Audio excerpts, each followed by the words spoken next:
G20 में आए सभी मेहमान अपने अपने देश को वापस चले गए।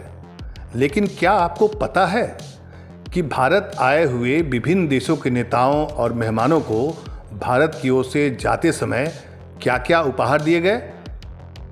आपको पता है कि हर देश की एक परंपरा है और भारत परंपराओं का बहुमूल्य देश है।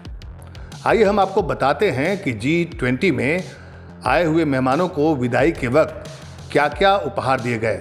शीशम के संदूक से लेकर सुंदरबन के शहद तक G20 में शामिल हुए मेहमानों को दिए गए ये बहुमूल्य उपहार। भारत सरकार ने G20 समिट में शामिल हुए राष्ट्राध्यक्षों और अपने देशों का प्रतिनिधित्व करने वाले नेताओं को विशेष उपहार भेंट किए।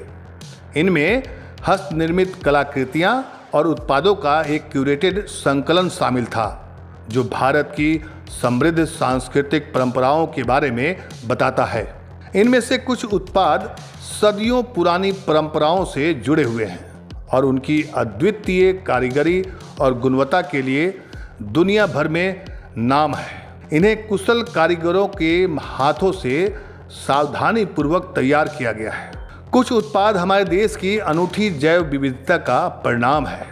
भारत सरकार ने G20 राष्ट्राध्यक्षों और अपने देशों का प्रतिनिधित्व करने वाले नेताओं को पीतल पट्टी युक्त शीशम से बनी संदूक जैसे विशेष उपहार भेंट किए।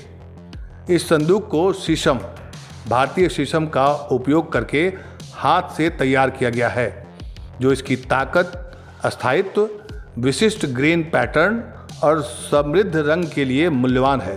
पीतल की पट्टी को नाजुक रूप से उकेरा गया है और लकड़ी पर शिविक नेताओं को जो विशेष उपहार हैम्पर भेंट किए गए उनमें रेड गोल्ड कश्मीरी केसर भी शामिल है।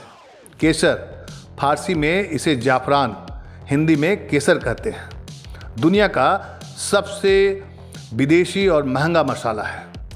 संस्कृतियों और सभ्यताओं में केसर को इसके अद्वितीय पाक और औषधीय मूल्य के लिए महत्व दिया गया है।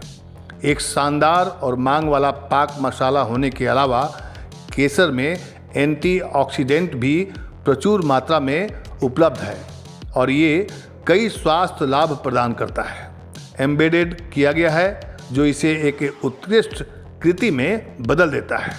भारत सरकार ने G20 राज्यों के प्रमुखों और अपने देशों का प्रतिनिधित्व करने वाले नेताओं को विशेष उपहार के रूप में पेको दार्जिलिंग और नीलगिरी चाय भी दिया है। पेको दार्जिलिंग और नीलगिरी चाय भारत की चाय की विरासत के दो शानदार रत्न हैं, जो चाय की खेती और जल सेक की नाजुक कला के प्रतीक हैं। दार्जिलिंग चाय दुनिया की सबसे मूल्यवान चाय है। 3000 से 5000 फीट की ऊंचाई पर पश्चिम बंगाल की धुंधली पहाड़ियों पर स्थित झाड़ियों से केवल कोमल शूट चुनकर इसे तैयार किया जाता है। मिट्टी के अद्वितीय चरित्र के साथ ये बारीकियां आपकी मेज पर आने वाले अत्यधिक सुगंधित और स्फूर्तिदायक कप में परिलक्षित हो। भारत सरकार ने G20 नेताओं को विशेष उपहार हैम्पर के रूप में अराकू कॉफ़ी भी प्रदान किया है। अराकू कॉफ़ी दुनिया की पहली टेरोडर मैप्ड कॉफ़ी है, जो आंध्र प्रदेश की अराकू घाटी में स्थित जैविक बागानों में उगाई जाती है। बीन्स घाटी की समृद्ध मिट्टी और समशीतोष्ण जलवायु का सार धारण करते हैं। एक दुर्लभ सुगंधित प्रोफाइल के साथ शुद्ध अरेबिका अराकू कॉफ़ी अपनी अनूठी बनावट और स्वादों की एक सिम्फनी के लिए जाना जाता है, जो एक चिकनी, अच्छी तरह से संतुलित कप तैयार करता है। G20 समिट के दौरान वैश्विक नेताओं को सुंदरबन मल्टीफ्लोरा मैंग्रोव शहद भी उपहार के तौर पर दिया गया। सुंदरबन दुनिया का सबसे बड़ा मैंग्रोव वन है, जो बंगाल की खाड़ी में गंगा, ब्रह्मपुत्र और मेघना नदियों के संगम से बने डेल्टा पर स्थित है। ये मधुमक्खियों की जंगली कॉलोनियों का भी घर है। मधुमक्खी के छत्ते की खेती की संस्कृति से पहले लोग जंगल से मधुकोश का शिकार करते थे। मधुमक्खी के छत्ते की शिकार की यह परंपरा अभी भी सुंदरबन के लोगों के बीच प्रचलित है। वैश्विक नेताओं को दिए गए उपहारों में कश्मीरी पश्मीना शॉल भी शामिल है।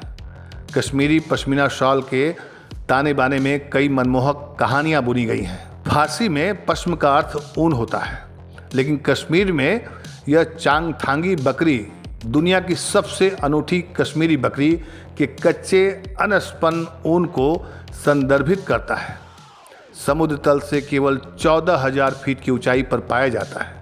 ऊन को इस बकरी के अंडरकोट को कंघी करके एकत्र किया जाता है। कुशल कारीगर सदियों पुरानी प्रक्रियाओं का उपयोग करके अपने नाजुक फाइबर को हाथ से घुमाते हैं, बुनाई और कढ़ाई करते हैं। इसके परिणाम स्वरूप एक हल्का, गर्म और जटिल शॉल तैयार होता है, जो लालित्य, कलातीत और शिल्प कौशल का प्रतीक है। विदेशी मेहमानों को जिगराना इत्र भी भेंट किया गया। जिगराना इत्र उत्तर प्रदेश के कन्नौज शहर से आने वाले खुशबू की एक उत्कृष्ट कृति है। इत्र एक परफ्यूम है जो वानस्पतिक स्रोतों से प्राप्त होता है।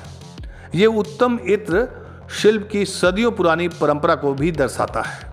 इसे तैयार करने के लिए मास्टर कारीगर सुबह सुबह चमेली और गुलाब जैसे दुर्लभ फूलों को इकट्ठा करते हैं और इस समय में उनकी सुगंध सबसे ज़्यादा होती है।